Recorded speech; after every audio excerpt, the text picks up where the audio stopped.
You know, often what's asked is how do interventions work?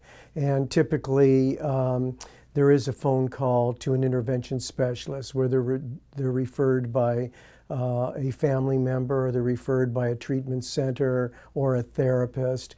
But that interventionist typically will work within an inquiry by telephone to at least talk about the case, to try to get a read on the doability of it, somewhat of the risk factors of the case, and is it possible to gather a group together to motivate the individual.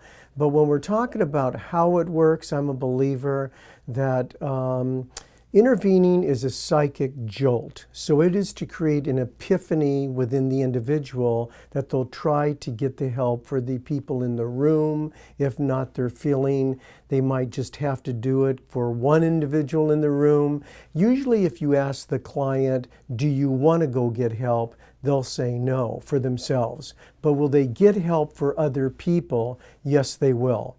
And the power of a group, especially when they're spiritually intact with a solution, the right thing going for them, whether it's 8 people, 12 people, 15 people. When you walk into a home and present to an individual, 90% of the folks will go get help right then and there. So usually there's an inquiry.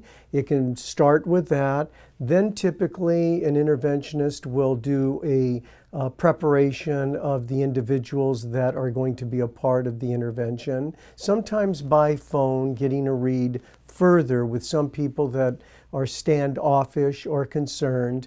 Ultimately, it will be a preparation the day before or a few days before, and the group will be prepared so that they can walk into a home and present to the individual in a very kind, loving manner. But usually there'll be preparation, there'll be intervention, then there'll be post-work with the family to make sure they're okay, as well as the client that has gone to treatment to follow up on that individual.